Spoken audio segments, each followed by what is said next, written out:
Welcome back to the 64th online episode of Peacetime, hosted every Sunday morning by Peace Point with myself, Phra Nicholas Thanissaro, live streaming from our meditation center in London.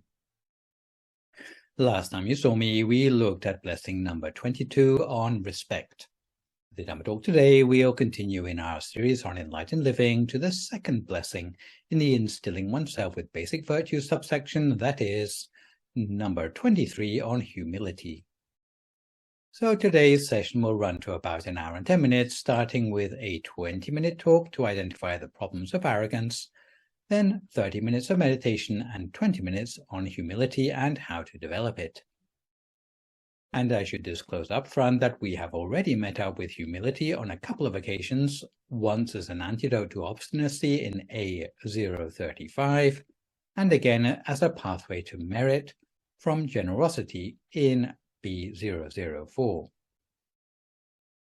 In our search for higher virtue, there are many obstacles which may stand in the way of our transcendental attainment. As already mentioned, virtues do not exist unpackaged, but come as part and parcel of the people who are endowed with them. If we are unable to see deeply enough into the qualities of people, if we judge them only by their superficial appearances, we might overlook their deeper worth. By overlooking their qualities, we tend to assume they have less than us, and when assuming ourselves to be superior, arrogance becomes our normal state of mind.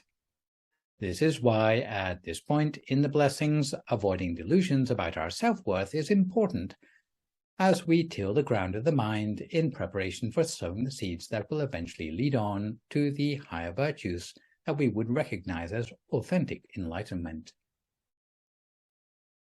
People tend to become arrogant and egotistical because they measure their own worth in terms of superficial things. And for anyone who is particularly interested, there is a full list of 12 items available in the Mahani Desa.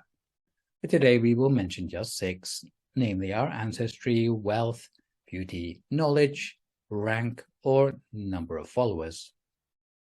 For people who become arrogant as a result of their ancestry because they are born with the proverbial silver spoon in their mouths, they tend to think, I've come from a large and influential family. I'm 10th in line to the throne. I am descended from celebrities. My dad had a walk-on part in a Hollywood movie. I can get away with anything I want. No one else can even compare to me. Thinking in this way, a person tends to look down on everyone else. However, in reality, coming from an influential family does nothing to guarantee that someone will have a bright future. It's often harder for a person with famous parents, as compared to a nobody, to overcome the chip on their shoulder and establish an independent reputation. It's been said that the children who are constantly name-dropping or using their parents' importance as an excuse to cut corners will eventually come to grief. Eventually, when they no longer listen to anyone else's advice, they will be beyond help. For the people who become arrogant as a result of their wealth, they tend to think, I'm so rich, there's nothing I can't buy, so there's no reason why I should show any deference or consideration to anyone else. Consequently, they tend to look down on everyone else. In reality, wealth does not guarantee a bright future for oneself. Just a few slip-ups in their tax returns may mean they become tomorrow's paupers or debtors. Even if you manage to hang on to your riches until the end of your life, you cannot take them with you when you go. If you don't appreciate applying your wealth for the cultivation of good deeds, even though you may be wealthy, it may not help you to escape from suffering in life.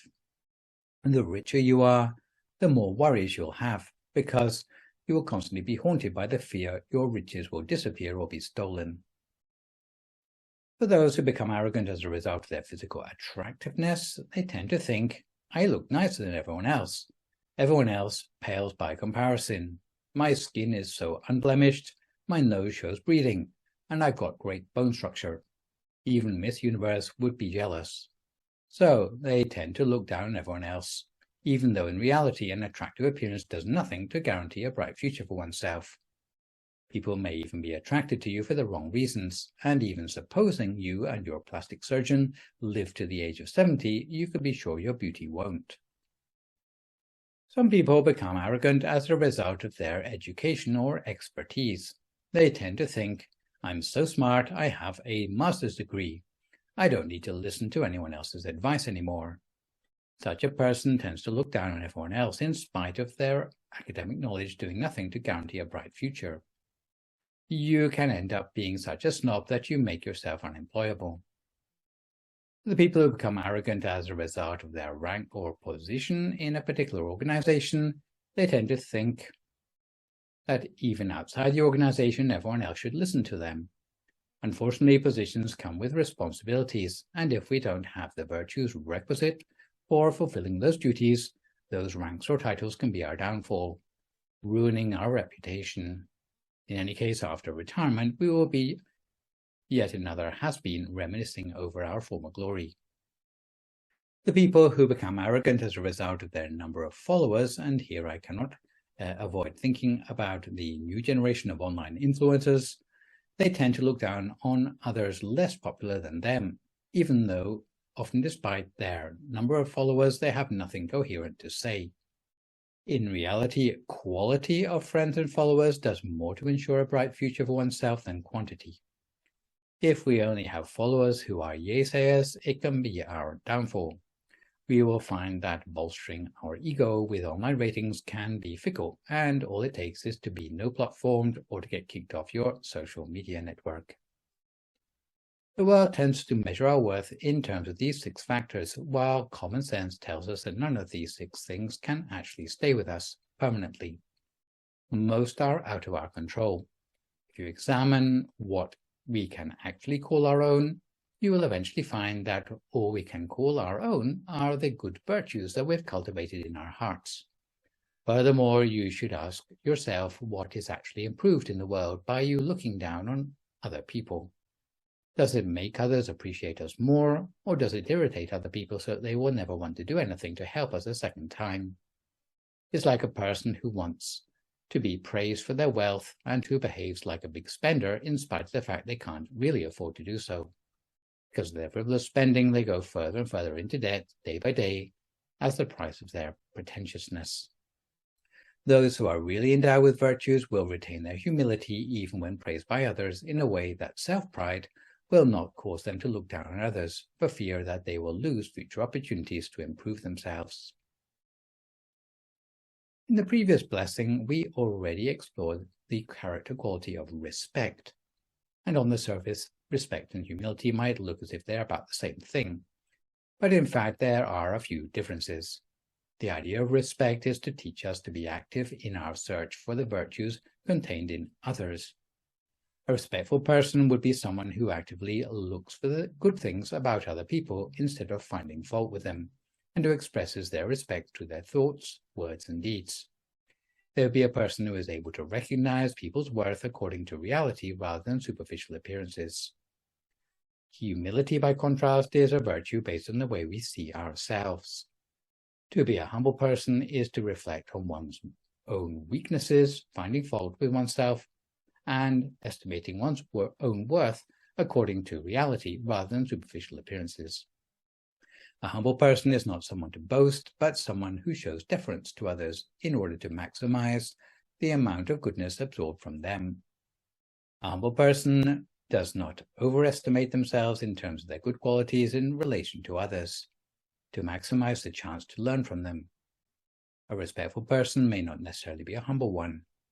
A respectful person who has no humility might be observant enough to recognize the good qualities in others, but they may not be able to bring themselves to show any deference to such a person in order to learn from them. Instead, they always like to compare themselves to other people in an unrealistically favorable light. They say to themselves, even though you're the best at this, I'm the best at that, so I'm as good as you. If they were a little less arrogant, even though they may already be good at one thing, they would always be looking to improve themselves at things that they've not yet mastered, instead of complacently sitting on their laurels. So not overestimating ourselves while avoiding the arrogance of looking down on others is the main objective of studying this blessing about humility. Loss of humility, judging our worth in superficial terms and arrogantly looking down on others, causes 3 sorts of harm to ourselves, others, and society at large. In terms of damage to yourself, you lose your opportunity to absorb goodness from other people. When you estimate your own worth too highly, you will tend to think you are already good enough and have no room for improvement, failing to see anyone who matches your own talents. In terms of damage to others, often people's arrogance starts with good intentions, such as not tolerating fools gladly. However, their haughty discrimination will degenerate into being touchy about trivial things and will end up causing disagreements that destroy friendships. It's rather like a building with a narrow foundation. Generally, it cannot be built very tall without toppling over. Similarly, arrogant people will not get far in teamwork. Because of the conflicts they always have, they will always prefer to work alone, so their life's achievements will never amount to much. In the words of the famous Buddhist master of meditation, Luang Por Wat Bak Nam, to look down on others even without realizing it, seeing others as weaker than oneself, speaking irreverently to them, is like stoking a fire which will spread from the lower stories, eventually to reach the gables. Even the smallest house fire will spread to the gables, and in the same way the resentment of juniors can destroy the person who governs them, unless they are compassionate and wish only happiness to those working for them, especially the less privileged than themselves. In terms of damage to society at large, arrogant people have many negative consequences for society, namely the breakdown of law and order and disharmony. In terms of the breakdown of law and order, arrogant people don't tend to respect the law and always expect to be treated as an exception to the rule. Society will break down if it encourages such behavior. In terms of disharmony, social instability and vulnerability to colonization, in a society where arrogance prevails, it will be difficult for any lasting harmony to come about. A society where arrogance is widespread is like sandy soil which cracks into individual clods in the drought of the dry season. But even when the rains come, although the ground is wetted, the soil will still remain rigidly cracked into its individual clods. In a similar way, when differences arise in a group of arrogant people, even though they have the opportunity to reconcile them, vengeful thoughts keep them polarized. A better example to follow is that of the clay earth, which also becomes cracked in the dry season. However, all it takes is a shower of rain, and it will soon return to normal with no remaining cracks. In a similar way, when differences arise in a group of humble people, as soon as they have the opportunity to reconcile themselves, they will soon be back on the same side again. The caste system in India in the olden days was so rigid that each caste became arrogant and inward-looking, and even when enemies were at the door, such as the British colonists, instead of thinking to unite to defend the independence of their country, the superior castes all thought themselves too superior to deal with the practicality of national affairs. Meanwhile, the lower castes and the untouchables shrugged their shoulders and reflected that if the worst came to the worst, it would teach the arrogant superior castes a lesson. The castes were so busy arguing amongst themselves that they failed to defend themselves against the colonists, who were many thousands of times less numerous than themselves. Because of the arrogance rife in society, the usual policy by the Brits of divide and rule was easy to deploy. Although it would be inaccurate to blame the Indian society entirely for its plight, because the British committed many atrocities in the name of bringing civilization to India, which involves somewhere between 35 million and 1.8 billion Indians dying of deprivation in order that the British Empire could appropriate $45 trillion worth of their wealth between 1765 and 1938. The tendency towards arrogance and disharmony, though, did nothing to help the situation. By comparison, Thailand has a special self-confidence in the region, and I will try not to call it arrogance, because in that country humility is more well regarded as a social virtue, where even if there are serious agreements on a national level, even a coup d'etat from time to time, the transitions usually take place with a minimum of bloodshed.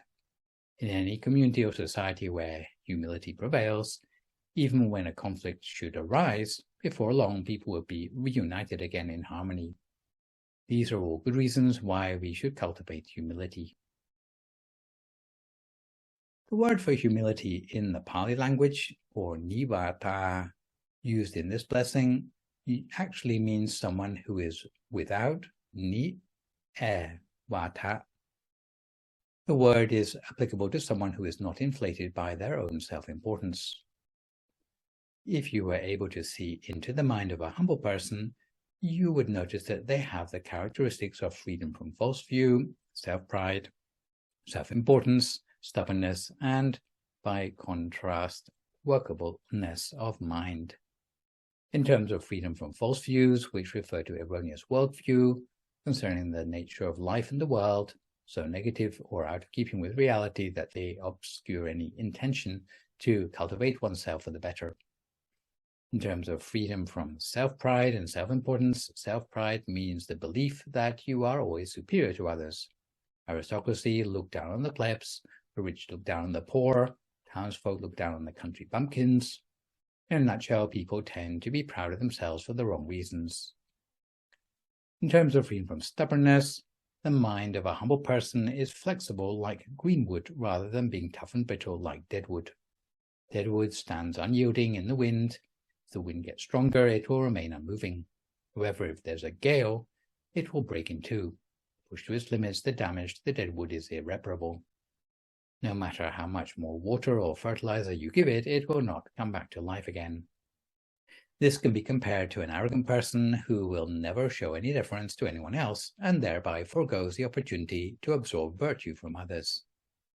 By contrast, greenwood is soft and flexible. In a breeze, it will bend and twist with the wind. If the wind gets strong, then it will bend double, or even go flat with the ground. When the wind has passed, then it will stand upright like before. If you give it a little water after the dry season, it will soon break into leaf. This could be compared to a humble person who will adapt themselves favorably to any situation or person from whom they can absorb virtue. So in terms of workableness of mind, the person with humility has a character that allows them to adapt appropriately to any situation. A humble person tends to behave as if they are of no importance. Their virtues speak for themselves, and they don't need to advertise them. It's like a diamond, which will always be a diamond, whether you advertise it or not. A humble person doesn't need to show off their strengths, to be stubborn, or to make a fuss. For this reason, a humble person is sometimes compared to a bottle that is full of water, which makes no noise when shaken. Similarly, a person full of virtue doesn't need to boast about the virtues they have. However, a bottle that is half full of water is noisy when shaken, like a person lacking in virtues who feels compelled to boast about what little they do have. Because humble people know their own worth according to reality, and they're characterized by humility through the channels of body, speech, and mind. In terms of humility through physical actions, a humble person is not arrogant in their body language or their manners, but at the same time they are not obsequious. They know how to make themselves endearing to others by their behavior, but at the same time they have confidence in themselves. It is someone who is always ready to mold themselves to the convenience of others like a piece of soft clay. They'll be able to get along with everybody and fill the gaps in situations of social disharmony. They'll be good-mannered to seniors and subordinates alike. They give things due respect rather than pretending that they are the equal of others out of their league. They're always careful to be consistent in their cultivated manners with no matter what walk of society they are dealing with.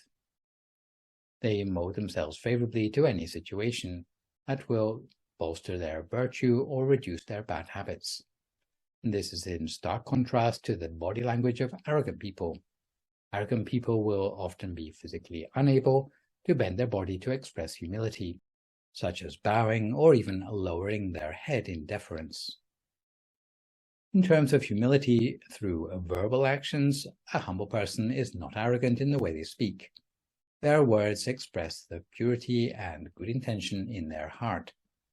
Their words are soft rather than being sarcastic or boastful. If they make a mistake, they will be quick to admit responsibility. If they receive praise from others, they'll be quick to thank them for the compliment. They don't do others down for making mistakes. If they see good someone else has done, they will be quick to congratulate them for it. Because their thoughts are without guile, the words that come from their mouths are always considerate. The manner of their speech is gentle but not weak. They refer to people by their appropriate titles.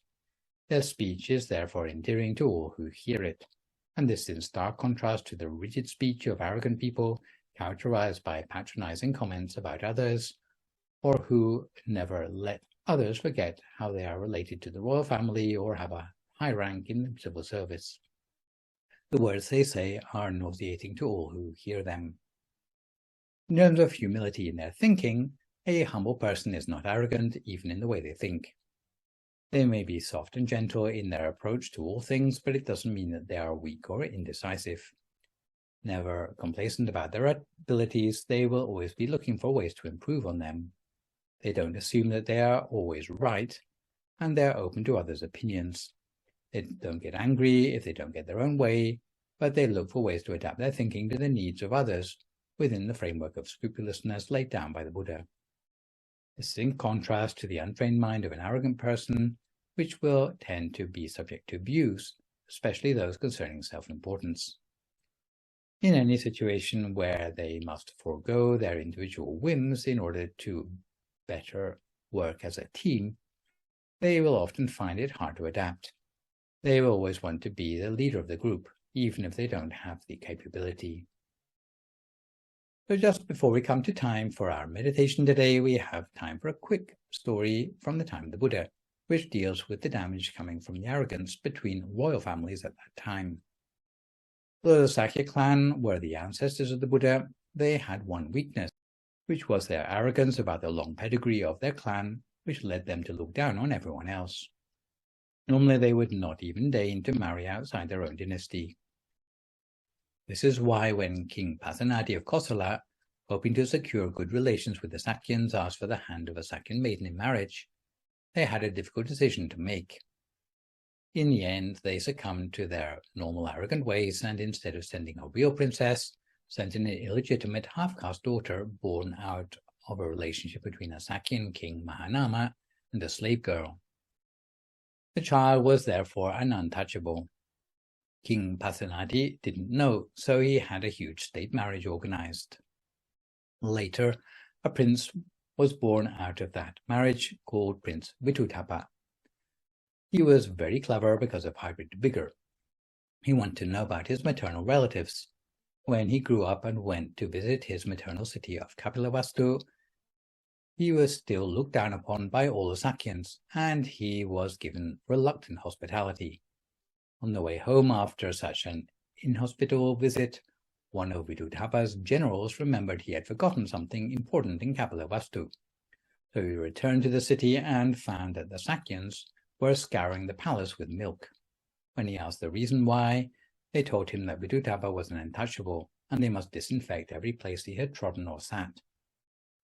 When Pasenadi heard the news, he removed both the queen and the prince from their positions, and was going to invade Magadha. The Buddha talked him out of it, explaining that whether Pasenadi attacked them or not, the Sakyans would receive the fruits of their own karma. The Buddha also advised Pasenadi to reinstate the queen, saying that the paternal blood was more important than the maternal. Pasenadi followed the Buddha's advice, but Vitutapa found it less easy to forgive the Sakyans. He vowed that as soon as he became king, he would wreak vengeance and scour the earth of Kapilavastu with the blood of the Sakyans. Before long, Vitutapa ascended to the throne and marched against the Sakyans.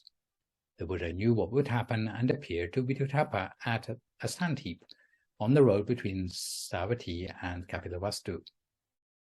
The Buddha appealed to Vitutapa to stop, and the first, second, and third times he managed to turn the army around. The fourth time Vitutapa marched on Kapilavastu, the Buddha didn't stand in his way. He saw it was karma, and it was unavoidable to the Sakyans because of their past arrogance. Even though many of the Sakyans had ordained, many had attained degrees of enlightenment, and all of them kept the 5 precepts, they still maintained their arrogance. The Sakyans all came out in defense of their kingdom, but they were more scared of breaking their precepts than they were of death.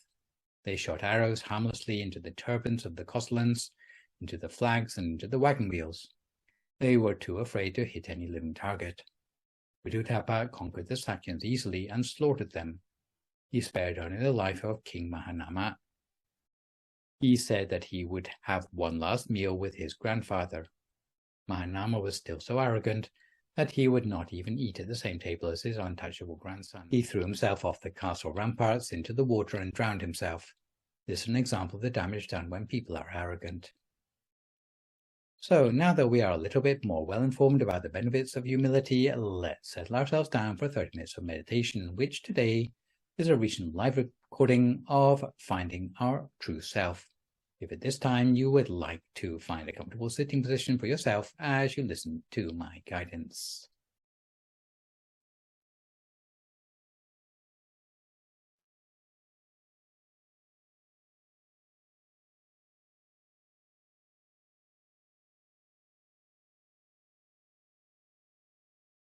So if you'd like to start by closing your eyes very gently, finding a comfortable position for yourself, and realigning our mind with the place that feels most comfortable for us at the center of ourselves. Some of us might like to sit cross-legged for meditation, in which case we'd sit with our right leg over our left leg, our right hand on our left hand, the index finger of our right hand touching against the thumb of our left hand, with our hands turned palm upwards in our lap. If we're sitting on a chair, then we try to sit with our back relatively straight. Again, with our hands resting palm upwards in our lap.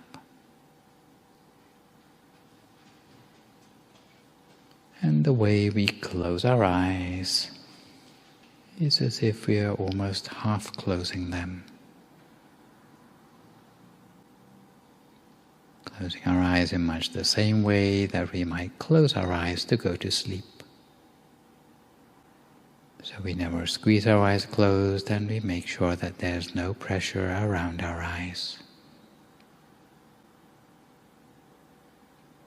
And we take special care by scanning down through our body to be sure that each and every muscle inside us is as relaxed as possible. Starting at the top of our head and scanning down, allowing a tide of relaxation to release any tension in the muscles of our body as we scan down through our face, our jaw, both shoulders, relaxing both of our arms, forearms, and then our hands and fingers. Continuing on down, we relax all the muscles of our torso,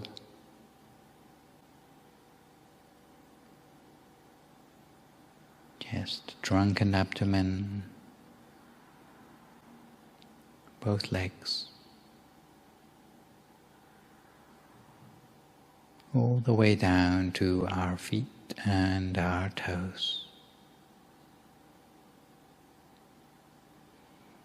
If there are still knots of tension remaining anywhere in our body, then we do our best to relax them as far as possible. Allowing our body to feel as if it is light in weight,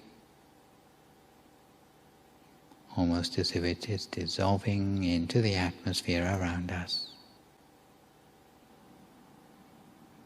So that we can turn our attention instead to relaxing our state of mind, which for practical purposes we can envisage as being the feeling inside us, that sense of warmth and well-being, inner space. Something that we also need to let go of any mental tensions.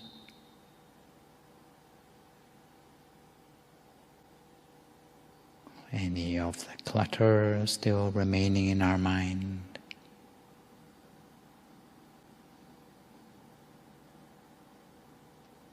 Any unwanted thoughts from the past or plans for the future. And to put ourselves in an appropriate state of mind for the meditation ahead, we might try conjuring up a sense of happiness and joy in the mind. It seems to completely fill every last molecule of our being.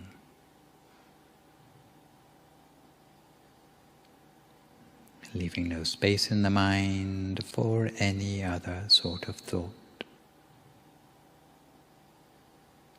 When we feel relaxed and refreshed, both in body and in mind, very gently and using no effort at all, we might imagine that inside our body is just an empty space, like a hollow cavity, or as if our whole body has been transformed into a sort of transparent bubble with nothing on the inside.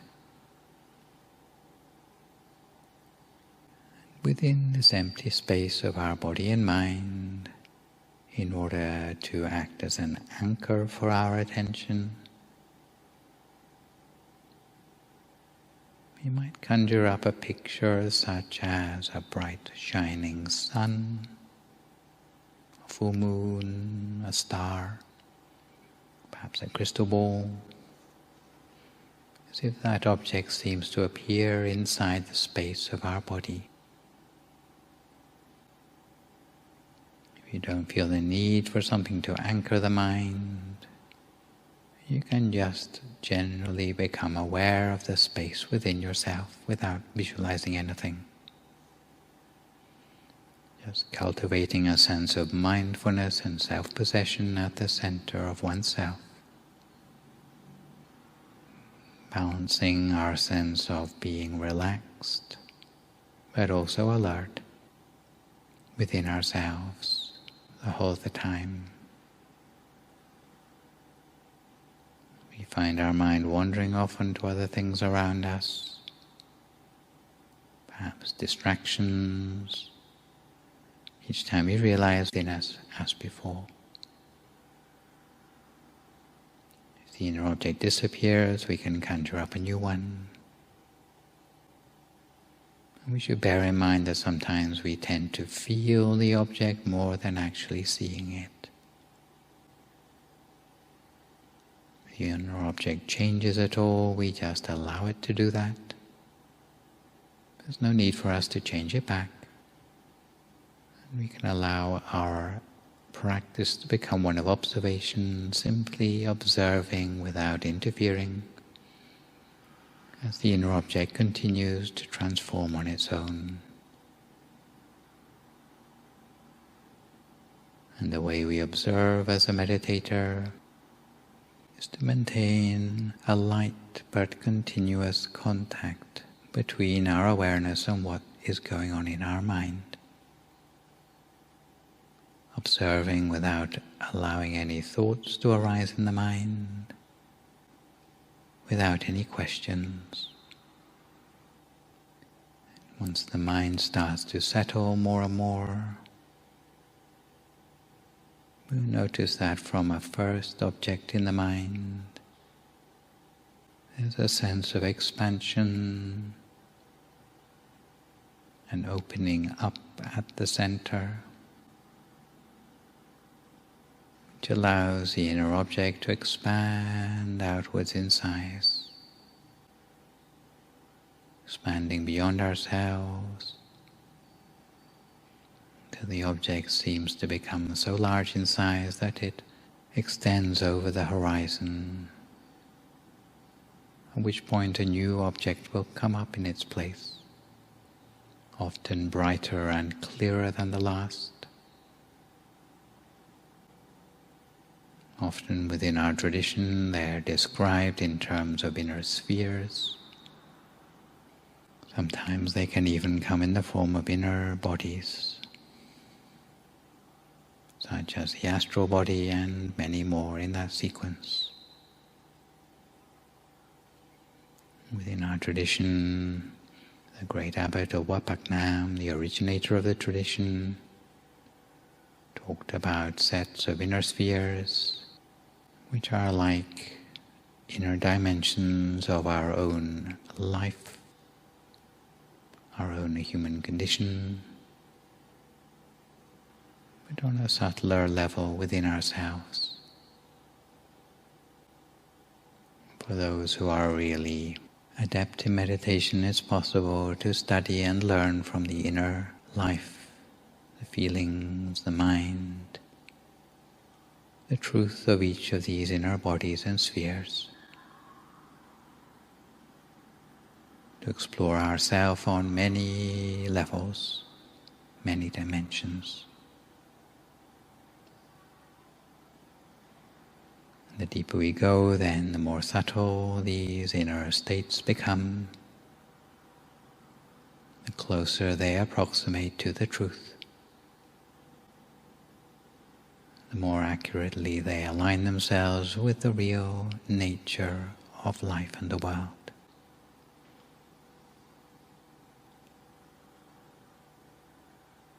To the point that we can actually start to break free of the inner taints, poisons, shortcomings, blind spots in our mind. So for now we try to strike a balance and poise for ourselves in meditation, a sort of sweet spot for the mind, or entering upon the zone of our meditation, allowing us to delve deeper beyond the superficial thoughts in the mind. In the meantime, we generate a sense of positivity in the mind, something that arises spontaneously whenever our mind becomes quieter, more free from thought. So we cultivate our mind in this way, lightly and gently, to our own practice in silence for a few more moments now, until we come to the appropriate time.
Continue to keep our mind on track at the center of our body the whole of the time. Lightly, gently, always remaining at the center of the inner experience we've built up for ourselves so far in the meditation. Whether it be something we see or something we feel inside us. Our attention wanders off onto other things. Each time we realize, we just bring it back again to the center of the body as before. Whether it's 100 times or 1,000 times that we have to do that. Little by little, building up a sense of familiarity with this point at the center of ourselves.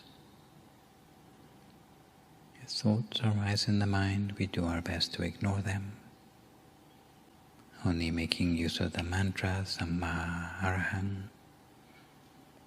If the thoughts are too many, simply to ignore. Little by little, our mind will align itself with a deeper sense of self within us, wanting to learn about ourselves, starting to appreciate ourselves on a deeper level. Those who might not understand the real purpose of meditation might think that it's nothing more than navel-gazing,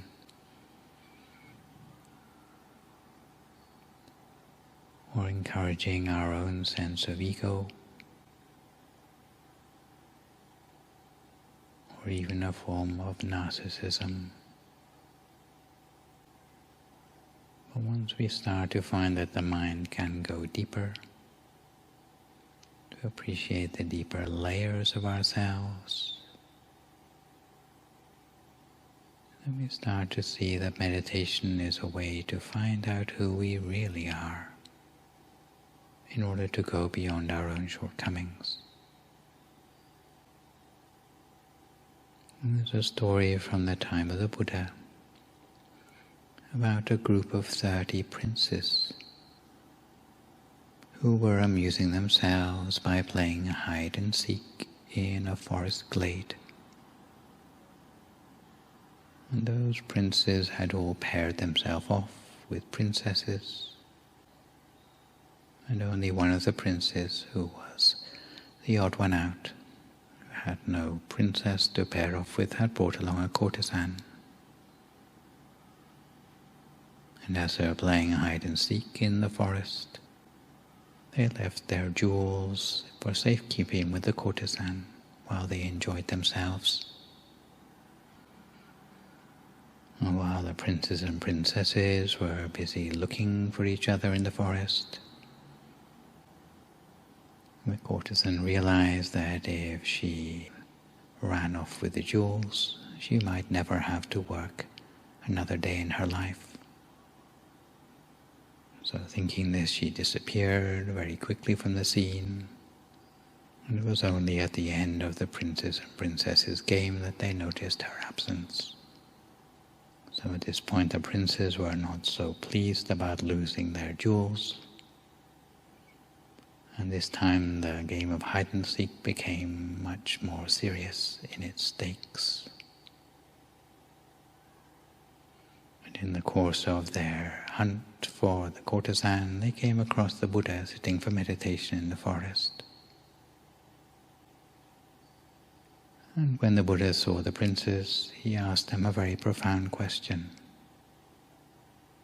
Would you be better off looking for that courtesan, or would you be better looking for yourself? Do you really want to look for that woman, or would you be better off looking deeper inside yourself? Because the Buddha knew that those princes hardly knew themselves at all. All they knew was their superficial self, their importance, their riches, their entitlement, but they didn't know what lay deeper than that inside themselves.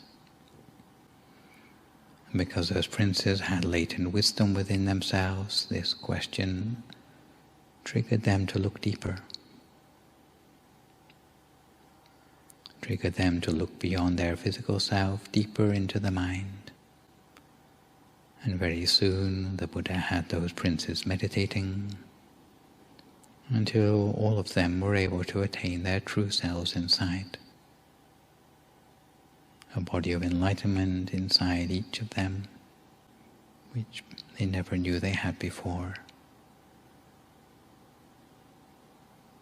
So actually, by looking deeper into ourselves, we can release ourselves from a superficial self.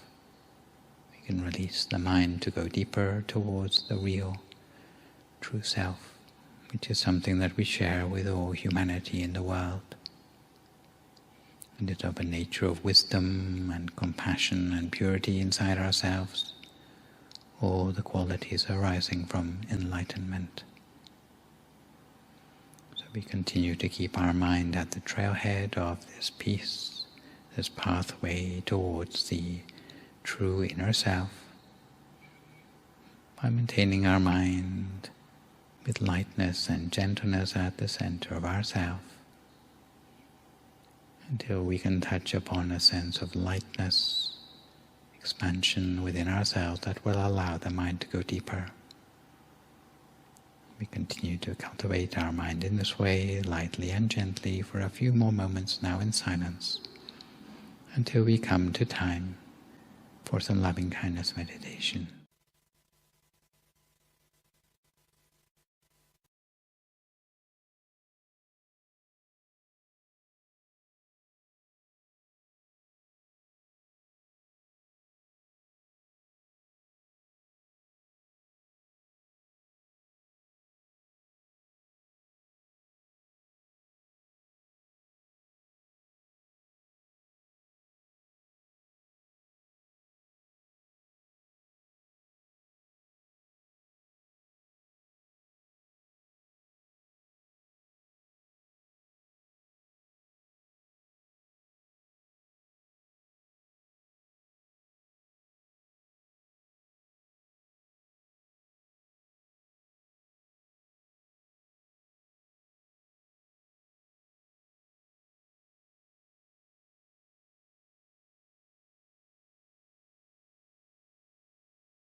Continue to keep our mind on track at the center of our body the whole of the time. Always at the center of whatever inner experience we have built up for ourselves as a result of the meditation so far today. For some of us, the inner experience may take the form of some sort of inner illumination, in which case we can place our attention very gently at the center of that brightness, so gently that it expands outwards from that central point, all on its own. For others it may be more of a feeling like that of well-being. Again, if we touch gently at the center of the feeling, then the feeling will expand outwards, spreading throughout our whole body. For others it may be more like inner imagery, objects in the mind, large or small, Place our mind at the center of the object, then the object will also expand in size. Almost as if we were focusing in on them with a magnifying glass. In this way we allow the inner experience to become larger in size by a process known as the spreading of loving kindness. Allowing that inner experience to extend throughout our body first of all, with the affirmation that may I be well and happy, may I be free from all suffering. Allowing those words of compassion to reach into the very fiber of our being, to every cell of our body.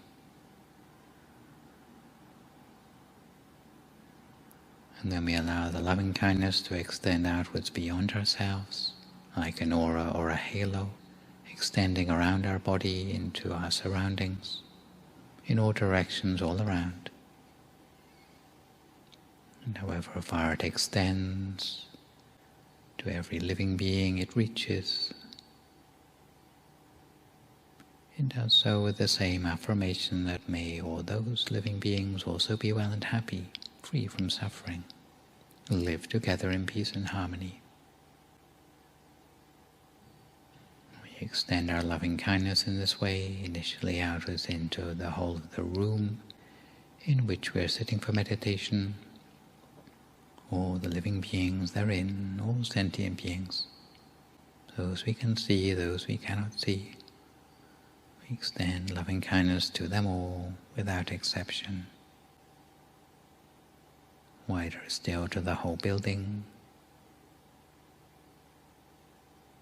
outwards to the whole neighborhood, almost as if we were extending our loving kindness across a map seen in bird's eye view, extending further outwards to the whole municipality, town and county,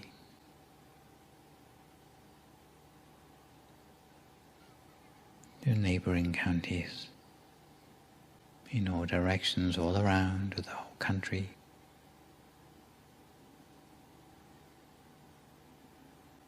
to all living beings in neighboring countries,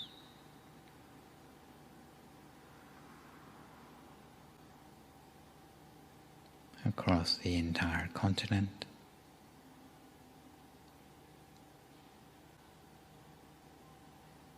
and eventually to all the continents of the world, to the point that our loving kindness extends across the whole of the face of this planet, bringing compassion, loving kindness to all beings, whether on the land, in the air, or in the sea, touched by our loving kindness, with the pure intention that all these living beings be well and happy, free from suffering, live together in peace and harmony, let world peace become a reality within our own lifetimes. And we can extend loving kindness in all these 6 great directions, to the front and to the back, right and left, above and below, almost like beams of loving kindness extending outwards, limitlessly into the universe, taking in all living beings wherever they are to be found, without exception.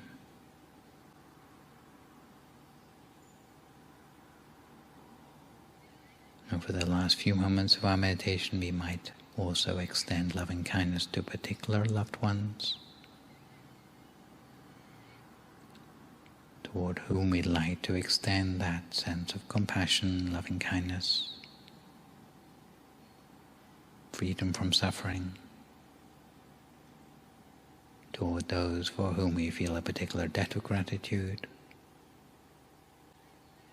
for those still living, and even for those who have already passed. trusting that the purity of our intention and good wishes can extend across the gulfs of space and time to reach those loved ones wherever they are to be found. So we extend our loving kindness in this way for the last few moments of our practice until we come to the appropriate time.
Sabba Buddhanupavena, Sabba Dhammanupavena, Sabba Sanghānupavena Sattha Soti Bhavantu Te. If you'd like to come to the end of your meditation for today, you can gradually open your eyes again.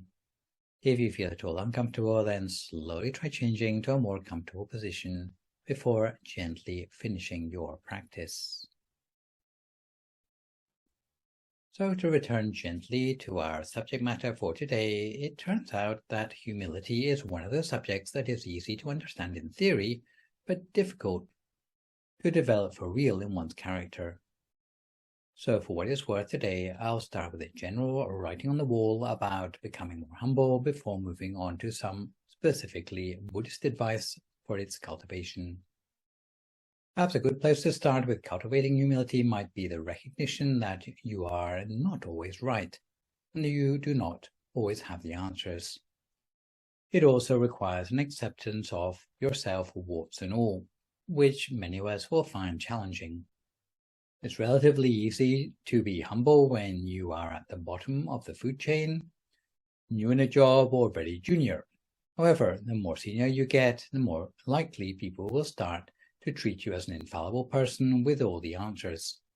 If you are not careful right at the moment when you most need the humility, you can end up in a senior position suffering from a chronic case of arrogance. Being humble is one of the best and most admirable characteristics a person can have. Unfortunately, it is rarely seen in today's world. A humble person doesn't go out of their way to show off their accomplishments. In fact, if you don't ask, then you might never know. They tend to be understated about everything, and other people tend to regard them as being nothing more than a kind and sympathetic person.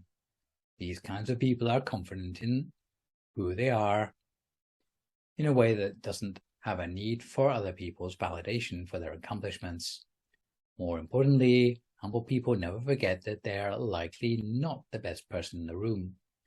They actually might thrive in connecting with people more experienced and well-versed than them, because this means that they can learn from them. So, to see how we can get to this point, I have summarized down to 12 tips that received advice on the cultivation of humility. The first thing is to admit that you're not the best in everything, even though you have tried your hardest to achieve that. It is the point where you're okay with admitting that there will always be someone better than you. Second thing is to recognize, along with the best parts of ourselves, that each one of us has our flaws. Recognizing that being human comes with both strengths and weaknesses, and the faster you accept both, the more humble you can become. The third thing, although there is a blessing to deal specifically with its development later on at number 25, is that we need to learn to be grateful for what we have. If you can be thankful for everything you possess and achieve, in other words, to take the time to count your blessings and be thankful for them, taking time to stop and remember what you have to be grateful for is a good way to cultivate a more humble and positive frame of mind. The fourth thing is to admit when you have made a mistake. The only people who make no mistakes are those who never do anything in the first place. So, when as a result of your activities you do make a mistake, instead of denying responsibility, be quick to admit that you made them. Avoid deflecting or being defensive, as there's nothing humble about that. The fifth way to become more humble is to ask for help when you need it. There is a form of pride that lies in being able to solve our own problems. Humility therefore lies in recognizing when we need help and being able to ask for it appropriately. The sixth thing is to patrol your speech for language that betrays self-pride, arrogance, smugness, snobbery, or vanity. It can sometimes be hard to avoid feeling slightly proud of ourselves and by extension vanity or even snobbery. It is often quite pleasant to feel like that. For example, if we've done something good and everyone is praising us. However, we tend not to call these emotions by their proper names because the words themselves carry negative connotations. To cultivate humility, you need to ask yourself, was that snobbish? Was I being a bit vain there? And be honest about the answers. Recognizing and naming these feelings for what they are is a good step towards humility. The seventh thing is to avoid bragging. The unspoken rule about being humble is that if no one specifically asked, you shouldn't mention your accomplishments. Even when questioned specifically, you might mention your achievements obliquely and without exaggerations. Nobody wants to be around someone who brags about everything in their life, as it can be perceived as self-centered. The eighth way to become more humble is to learn to be more considerate to others, as you may have no idea of what other people are going through or what they're feeling. So by trying to be more empathetic to what others are feeling, it will help to make you less self-centered. The ninth thing is to appreciate others, because this is a source of a lot of the kindness and purity we see in humble people. If you want to be more humble, then show others more appreciation, whether it's in the form of kind words or actions, because although you may not realize it at the time, an act of appreciation means a lot to someone on the receiving end. 10th thing is to learn to put others first. When you're someone who has a naturally selfless nature, it's easy for you to be humble, since you always put the needs of others above your own and attune yourself to others' feelings. The 11th thing is to spend time listening to others. The factor that sets apart humble from arrogant is that a humble person will go out of their way to listen to what others have to say, whereas an arrogant person will dominate a conversation to get more opportunity to speak about themselves. It's significant to become a good listener if you aspire to be humble. A key quality of humility is to value others and enable them to be heard. Spending time listening to others and drawing out their feelings and values, enabling them to express themselves, is a very powerful way to create change for the good in those around us. It's important to remember that you're not always trying to solve another person's problems, and sometimes it's not even important that you have an answer to them. But what is important to the person you're listening to is that you respond to them as a fellow human. Final thing is to seek feedback on a regular basis. Whether good or bad, humble people aren't afraid of receiving the full spectrum of feedback in their lives, especially when they know it can be potentially very beneficial in order to improve their lives. And as a consequence, they would welcome constructive criticism, even when it's negative feedback, which isn't always the easiest thing to hear out. After all, nobody wants to hear about their faults and wrongdoings from someone else. Seeking feedback from others on a regular basis is particularly important for leaders who otherwise end up isolating themselves. In practicality, you may need to provide the time or opportunity for others to give you feedback, anonymously if necessary, to make it clear that you welcome their opinions. Listen to the feedback openly and then be grateful. Everyone has tendencies towards arrogance, and these are often worsened when people get hot under the collar about their identity or loyalties. Amongst football hooligans, supporters can get violent even about the color of a soccer scarf. Whereas pandering to a person by flattering them, which is the verbal equivalent of getting them enamored by their own reflection, can be a surprisingly efficient way of getting them to stop being obnoxious. So, knowing how deeply ingrained arrogance can be, even from an early age, there are some additional Buddhist trainings that help a person to restore humility to their character, namely by avoiding flatterers, being more thorough about our actions, and cultivating mindfulness. The first Buddhist way to cultivate humility is to avoid flatterers.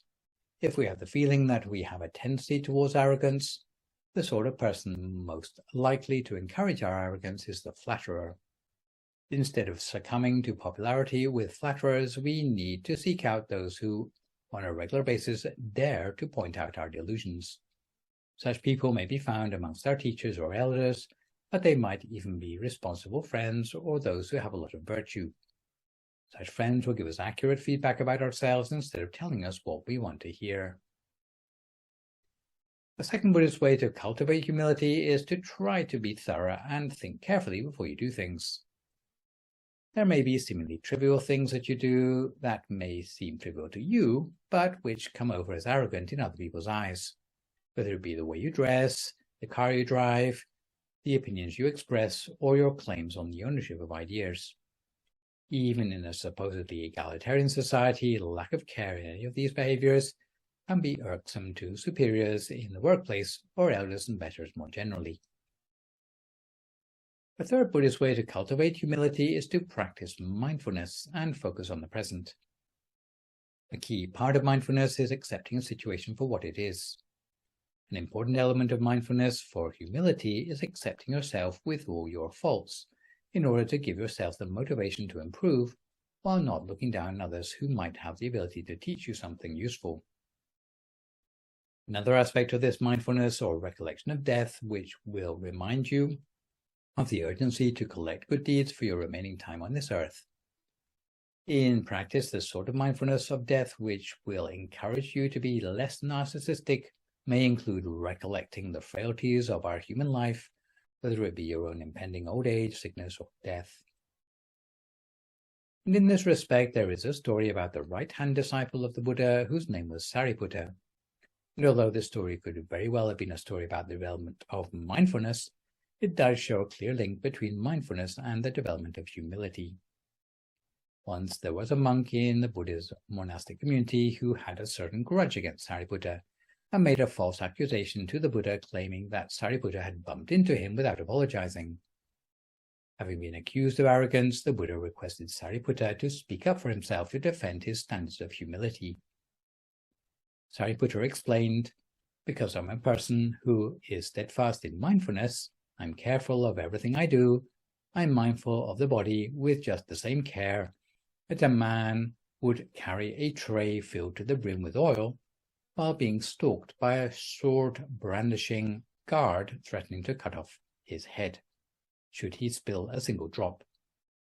My humility can be compared with a rag duster, a bull with broken horns, like an untouchable child who blunders into the village of another caste, all of whom have no opportunity to indulge in their self-importance.